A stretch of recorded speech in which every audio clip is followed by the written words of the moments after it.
what you want, what you want.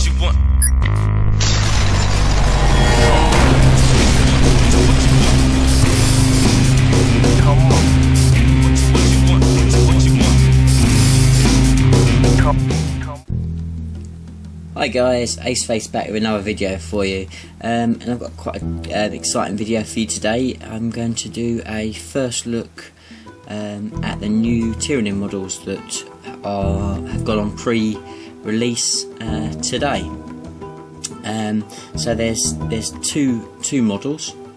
You've got it's a dual kit, so you've got the Toxicrene is one of the new units, and the other one is the Maleceptor, I believe you pronounce it. As always with Tyranid pronunciations, it's always open to interpretation, but I wanted to give you guys my first impressions of these two new units, and give you some early advice, because to me it seems pretty clear.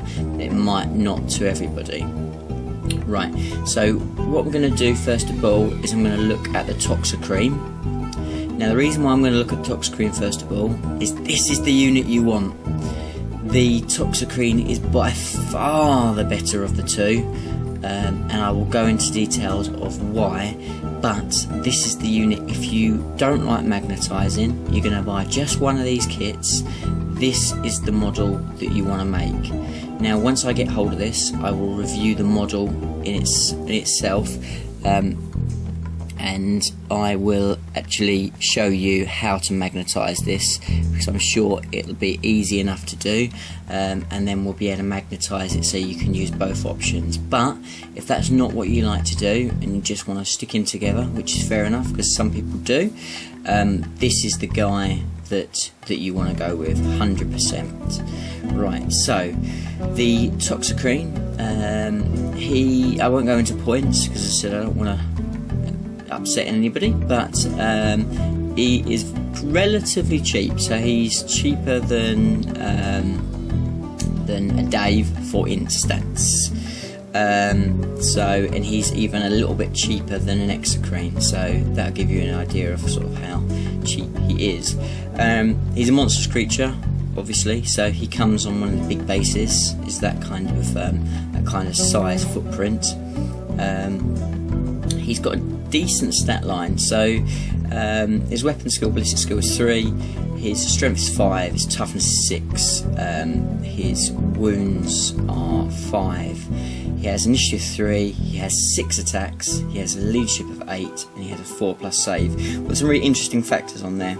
For a start, it's not a copycat stat line to anybody else, because there's some real different factors in there. One, he's got 5 wounds rather than 6 wounds, so he's not like your Trigons and your Tervigans, or your Dave, for instance. He does have 6 attacks, so he's got lots of attacks. He only has a 4+ save, which is interesting. So he's kind of a bit of a mixture of a lot of other guys. So he's got the high toughness, so he has the same sort of strength and toughness as a Tervigan, but he has 5 wounds rather than 6. He has that extra bit of toughness over a Harpy or a Hive Chrome, but has the same amount of wounds as them and the same save. So he's kind of a bit of a mixed match.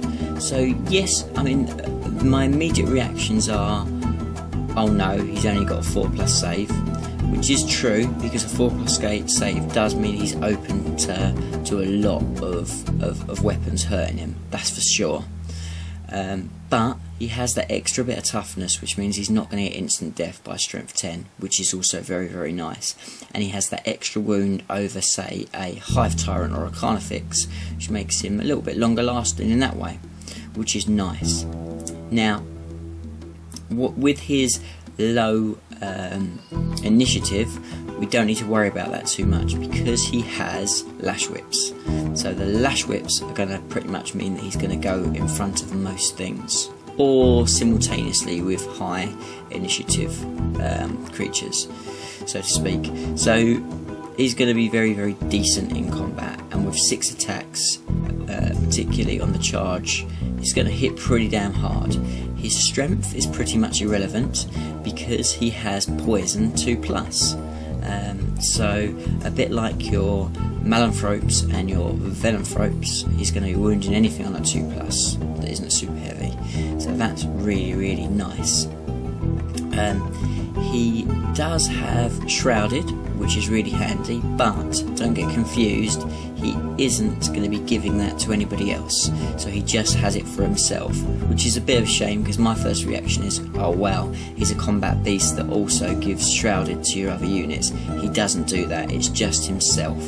He isn't a Synapse creature. He has Acid Blood. He has Toxic Miasma, which is pretty much a nothingy one, to be honest. It's just a one-hit wonder. It's not too bad if you're being mass assaulted by poor opponents. Then it's a handy one, but not really worth writing home about. But then the other rule he has is he has Choking Cloud. Now Choking Cloud is really exciting because it's a 12-inch large blast, and it ignores cover, and it's again poison 2+, which is really nice. It also has a really nice sub rule on it, which means that it can be decent against vehicles. Basically, when making armour penetration rolls against vehicles that are open topped or have lost more than one hull point, the weapon has Armour Bane, which suddenly makes something that is only strength 3 actually quite handy. So it's decent even against light vehicles and very dangerous against open topped. So that's pretty nice. He also has a really good rule, which is Hypertoxic. Now Hypertoxic is really where this guy becomes awesome, and this is why I really love this guy. Basically Hypertoxic, what it does is either on his large blast weapon or in combat, any 6s gain the instant death special rule. So this guy is a beast in combat because he's going to go first most of the time, and because he's got tons of attacks, he is going to be killing really tough targets. And in the latest White Dwarf it actually tells where he's ripped apart a Wraith Knight in combat, and actually I could realistically see that because of the fact that he's wounding anything on 2s and because of that instant death. That's pretty tasty. Now it would be you know, it'd be nice if he was a bit quicker. Let's be really honest. He's just a normal monstrous creature, so he's a foot slogger. You know, that's not great. It'd be nice if he had a 3-up armor save. But actually, this guy, for his points, I would say is a really viable choice in your army. Really is, and he's going to work nicely with a foot slogging, very combat orientated Tyranid army. I think he's going to be a hell of a lot of fun to play. I really like him, and actually, you know, the Dave is probably still the better option. He's probably a bit more survival, a little bit quicker, but this guy is not far off him, really isn't, and in some ways might even be more dangerous. I'd like somebody out there to work out the maths hammer and tell me who they think is better in combat. But this guy is a real worthwhile inclusion in your army, and a pretty cool looking model. But we'll look more at the model when I actually get my hands on it next week. But anyway, so that's the Toxicrene, and if you're happy at the moment, then and you don't want to see the next bit, then by all means end the video now. But what I will look at now is, let's look at his friend, the Maleceptor. Let's go on to him. Let's bring him up so you can see this guy. Right, so this is the Maleceptor. Let's bring him up so you can see him a bit better. Questionably the better looking model, I don't know. I'm not keen on the brains on the side, if I'm honest, but it's a pretty cool looking model. I do like him, and I will definitely be obviously magnetised so I can use this option 100%. And knowing me, I'll probably have 2 anyway. But let's have a look at this creature. So different stat line again. He is strength 6 rather than strength 5, but obviously he doesn't have the same rules, so that kind of is why. He still has 5 wounds, same initiative, same weapon skill, ballistic skill. He only has 3 attacks. He is leadership 10, and he has the same 4-up save. But this guy has some nice little tricks in his bag. So the Maleceptor is a psyker. He is mastery level 2. He has shadows in the warp. He has a nice 5+ Invon save, which is pretty cool. We don't have very much with Invon save, so to have that's quite handy. The fact that he's got 4-up, 5-up, I don't mind that. You know, that's not too bad. And the fact that he's obviously a synapse creature, is always handy to have synapse creatures, and particularly synapse monstrous creatures is always handy because they don't die very quickly and with a high toughness. He is a little bit more expensive than the Toxicrene. He's a lot. Well, he is basically Dave territory, so he's that sort of price. He's sort of you know, he's getting up there price wise, but he's quite expensive. He is, again, is a monstrous creature. So what do I think about this guy? So his stat line is decent. It's really nice to see the again the toughness 6 with the 5 wounds. Again, the 4-up save is a bit of a pain. But what this guy lacks in the shrouded, he gains in his 5+ Invon, so that's nice. Makes him a bit more survivable. Be nice if it was a 4-up Invon. I think that possibly wouldn't be too overpowered, if I'm being really honest, Games Workshop. But there you go. The 3-up obviously would be, but 4-up I think that's fair. But there we go. That's me being biased, because obviously I want my Tyranids to be tough.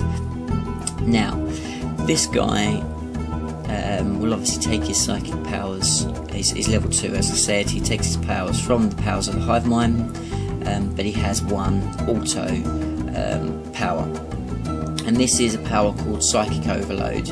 And at first glance, this does look a little bit like the return of our beloved Doom, but it's by no way the case. So what Psychic Overload does is it's Warp Charge 2 for a start. It has a range of 24, which is really nice. I do like the range, that is for certain. And what you do with it is it's a Witchfire, a focus Witchfire. So you aim it at something, and then they have to take a leadership test on 3d6. So the same as the Doom. But where it really stinks, and this is, unfortunately, I'm being really honest, this is where this guy, pretty much, for me, it just doesn't work, is if they fail it, then they suffer D3 wounds with no armour or no cover saves allowed. Well, to me that's just meh. That's not good enough, because you know, it's gonna, if you're really lucky, yeah, they're gonna take 3 wounds, but likelihood maybe taking 1 wound, it's not that great. It's not reliable. It doesn't have that same real stinking nasty fear factor where you can just decimate something with maybe sort of 5 wounds left if they roll really bad. It doesn't, you know, if you're tactically aiming at something with poor leadership, you know, again, you can't do that with this. It doesn't matter, it's just one thing for all. So D3 for anything that fails its leadership.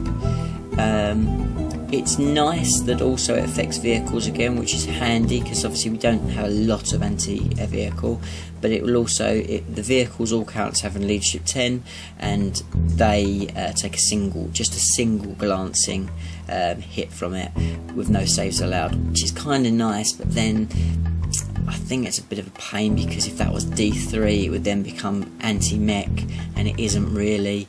So it's kind of then what it has is it has a thing where basically it can manifest the same power up to 3 times, which I think great, fantastic, but actually we're not demons, we're not having tons and tons of warp charge for a start. It's warp charge 2, so to get a 50-50 chance you need to be throwing 4 dice at it, 5 to be very reliable, so you're not likely to have very many chances at it anyway, and then on top of that it has to be at 3 different targets. So if it was the same target, again I'd say, well actually you get in range of something, you can really stick it to them, but that's not the case, because you get 1 chance at it. If you don't roll well, then it's game over for that turn, and it's going to cost you a lot of warp charge in the meantime as well. So you know, for me, and then the fact that from an attacking point of view he's only got 3 attacks, he's got low initiative, he's got low weapon skill. You know, he's a bit. What is he good for? He's too expensive to use just as a synapse creature in my mind. So from that point of view, he's no good. He can't dish it out in combat, and his psychic power is just all average. So for me, this guy is just a real letdown, and particularly at the points. If he was closer to maybe 140, he'd be worthwhile, I suppose. But for me, at the cost he is, he's just not worth your points. There's better things to use. You know, he's not good enough really. He's a bit of a letdown in that way. So what else can I talk to you about this guy? That's probably about it in a nutshell. So I mean, in summary, I would definitely take the Toxicrene. He's a really cool unit. Will definitely be a good extension to your force. This guy, I wouldn't bother, but you know, as I said, once I get the kit, I'll magnetise it. I'll show you how to magnetise it, guys, so you can use both. And if you disagree, then I'd be really interested to hear how you think this guy would be useful, or if you don't think the Toxicrene's very good, then let me know why you think that's the case. But I hope you found this useful.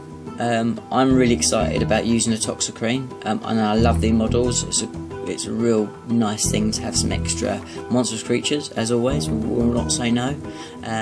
But until the next video, please do like, comment and subscribe, and I'll see you again soon. Bye for now.